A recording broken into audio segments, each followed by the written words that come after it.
लांडगा आला रे आला. एका गावात एक मेंढपाळ मुलगा होता.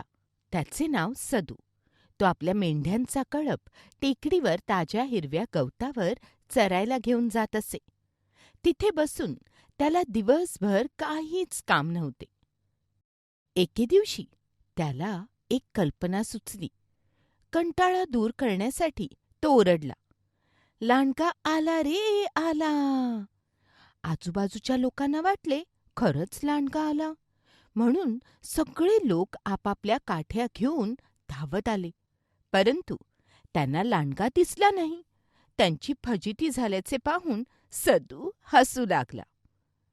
काही दिवसांनी सदू पुन्हा ओरडला, "लांडगा आला रे आला."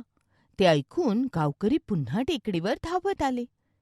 त्यांना पुन्हा फसवण्यात तो यशस्वी झाल्याचे पाहून मेंढपाळ सदू हसू लागला.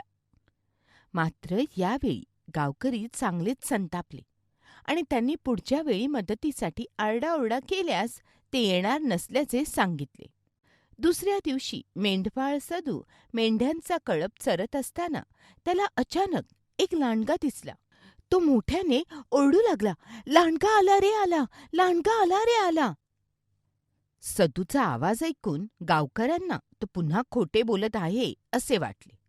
त्यामुळे त्याच्या मेंढरांना वाचवण्यासाठी कोणीही आले नाही. लांडग्याने त्याच्या मेंढ्या मारून टाकल्या. त्यामुळे सदूला आता रडायला येत होते. खोटे बोलून फसवल्याची चांगलीच शिक्षा सदूला मिळाली होती.